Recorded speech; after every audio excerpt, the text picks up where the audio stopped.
It's not meant to make this a storytelling marathon, but there are 3 stories from 3 different persuasions. Let's see if we can dive deep enough to catch the deep meaning of all 3. First is that story about the young couple who fell in love and got married. They were totally besotted with one another, and they swore that they would love one another and stay together through all eternity. Well, as fate would have it, the young woman contracted a mortal illness, and she died, leaving the young man bereft and in mourning for his love. But such is the way of nature, that in the young man's visits to the baker's to get his daily bread, he began to notice the very comely daughter of the baker. And that's when it started. I saw the way you looked at her. I saw the way you looked at her ample bosoms. And every day after his visits to the baker, he was bedeviled. I heard what you said to her. I saw the way you looked at her. And so it went on. But, as is the way of nature, the relationship between the young man and the baker's daughter grew more fond, and commensurately, so he was bedeviled. Details of everything that had transpired between them played out when he came home from the baker's shop. He was in such a state, he did not know what to do. Torn between. But he did hear that there was a very wise old man, somewhat of a wizard, that lived not too far out of town. So in his desperation he decided to go and visit and seek the counsel of this old wise man. But in so doing, the old wise man said, you know, spirits, they're supposed to know everything. So my suggestion to you is that you should test the spirit. He said, why don't you go home and fill a jar with some beans, and then the next time when you're spoken to, you admit, yes, I know you know everything, and so if you know everything, you can tell me how many beans there are in this jar. And if the spirit can't tell you, then you know it's just a phantasm. So this the young man did. He went back and he filled the jar with beans, and he went to the baker's, and sure enough there was a very fond interchange between he and the baker's daughter. And when he came back, there it was again. There it was again. I saw you, I heard you. And the young man said, yes, well, you know, it's obvious that you know absolutely everything about me, and therefore you must know everything. So since you know everything, tell me how many beans are in this jar. Not a sound was heard ever since. And of course it's the way of nature. The young man got together with his baker's daughter, and they lived happily and had many children. Then the second story is that story about the great Sufi sheikh who gathered his flock together, and he said, well, now we have a day of festival coming. So I want each of you to go and bring a chicken to make the feast. But the request that's made of you is that you kill and dress this chicken where no one and no thing can see. So all of the followers went off to fulfill their sheikh's request, and duly they filtered back to the house of learning with their chicken dressed and ready to be cooked for the feast. But one amongst them was missing, and they waited and waited the whole day for him to return. And finally, when everyone was sitting around, finally the last follower came with a squawking live chicken under his arm. And everyone laughed. They laughed and called him an Abdal, because in their language an Abdal meant fool or an idiot. And the sheikh said, wait, just a moment, let's ask this man. And he did. And the young man responded, I went into the kitchen to try to kill the chicken, and there was a present. I went into the closet, and there was a present. I went to the mountains and sought out a cave, and I went into the cave, and there was a present. There is nowhere that there is no thing or no one. The sheikh said, you call this man an Abdal, which in common language means a fool, but in the high language it means a changed one. The third story is a story about a young woman called Debra.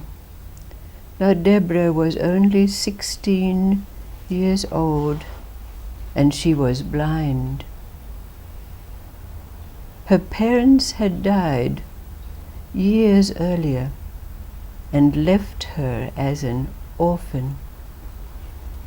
She was told that she should go out into the streets and beg, but she did not want to become a beggar, so she sang. She didn't have a beautiful voice, but it was sweet, and it came from the depths of her soul. She sang the ballads that she'd heard in her youth. She sang lullabies. She sang the sacred songs. And people listened, and when they could, they put a few coins in her basket. But one day, while Debra was singing, she felt a presence in front of her. And then a very gruff voice said, young woman, you are singing the wrong songs, in the wrong place, for the wrong reasons. And now Debra could have said to this being, go away.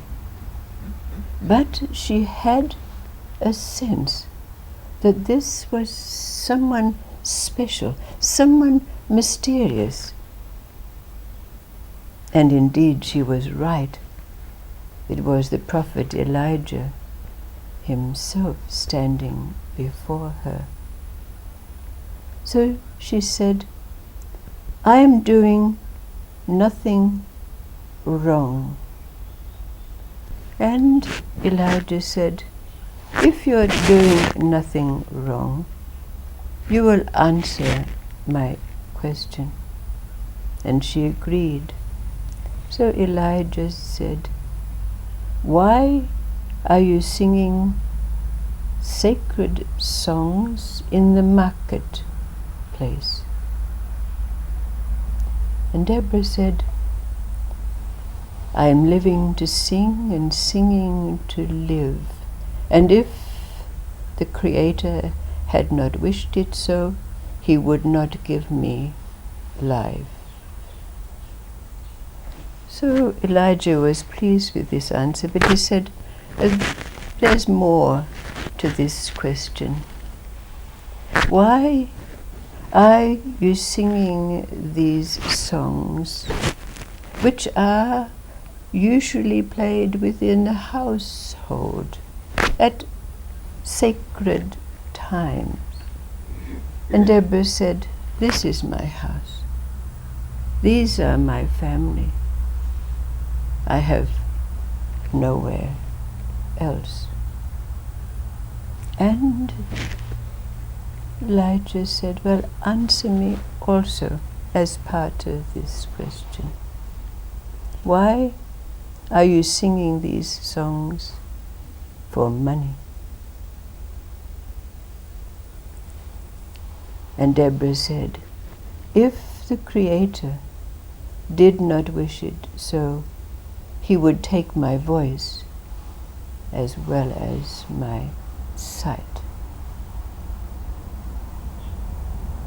So Elijah indicated that he was pleased with these answers, so he said, you have a pure heart, so I will grant you one wish. And Debra thought about this very carefully. And she said, my 3 fates have been loneliness and blindness and poverty. I wish that I could see my children eat from a golden plate. Elijah laughed, and he said, you've asked for 3 wishes, not just 1. And she replied, well, you asked me one question. Why am I singing sacred songs? He said, I see, in that case, I will grant you all 3. And indeed she did. Her sight, her children, and the wealth that allowed her to see her children eat from a golden plate. 3 different stories, seemingly very different, from 3 different persuasions. But from our experience, what is it that unites these 3 stories? What is it that's present in each of these stories that is a thread that we understand?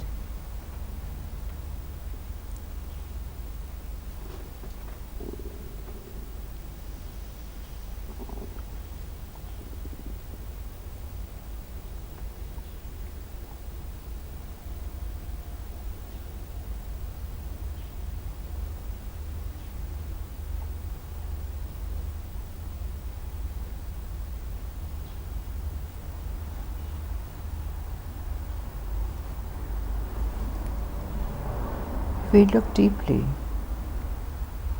into them, we can see what each has as a representation of what we know.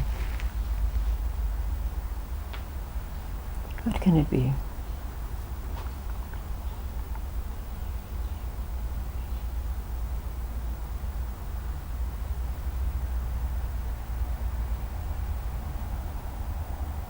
Appears in each one who listen to their intuition and listen to that and understand that that was more relevant than what they had been thinking in the present, and so they're able to listen to that and learn from it and then grow and do something different. But then this intuition is also representative of something else, isn't it?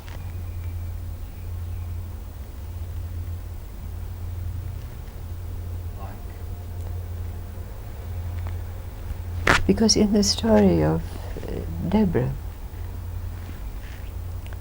The prophet Elijah was not her intuition, even though she had intuition relative to his presence. Room, so she listened to it. Yes. But when he was talking to her, no. That's right.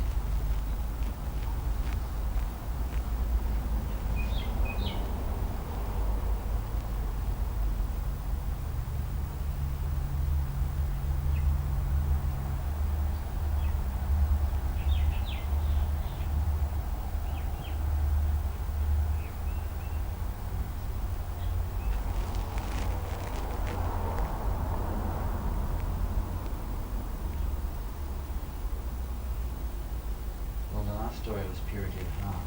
Uh-huh.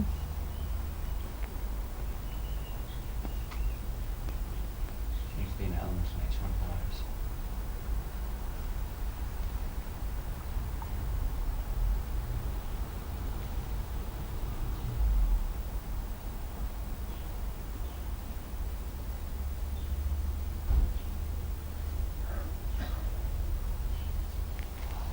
And recognition of an underlying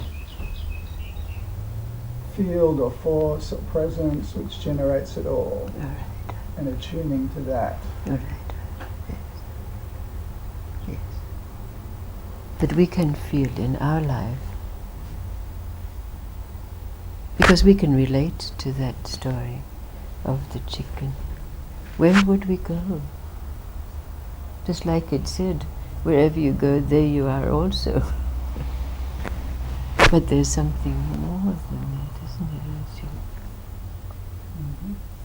There's something more.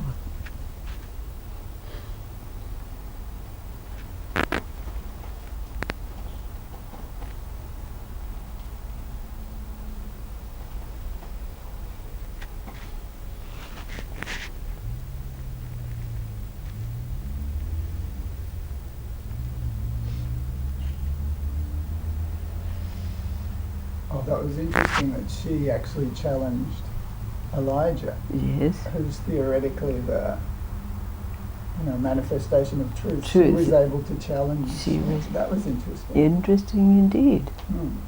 And also in the first story. And there in the second story as well. Right.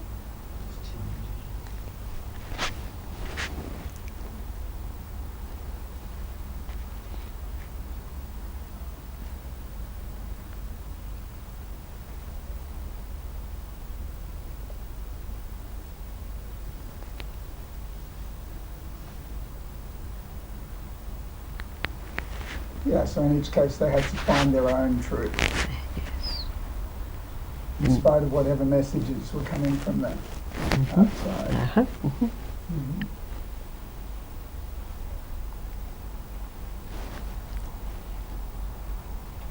They had to sit in self-respect. They had to sit in self-respect and value themselves so they could speak up. Mm-hmm. Mm-hmm. Yes. It was difficult to speak up in front of an authority you respect. Mm-hmm. So they were able to do that, especially the last one. And the young man had to speak up to the baker. Mm-hmm. And the other person, I think he was a chicken or something, and couldn't kill it. Yes. To speak up, saying I can't do it. Right. Yeah. They had to find that space where they could actually do that.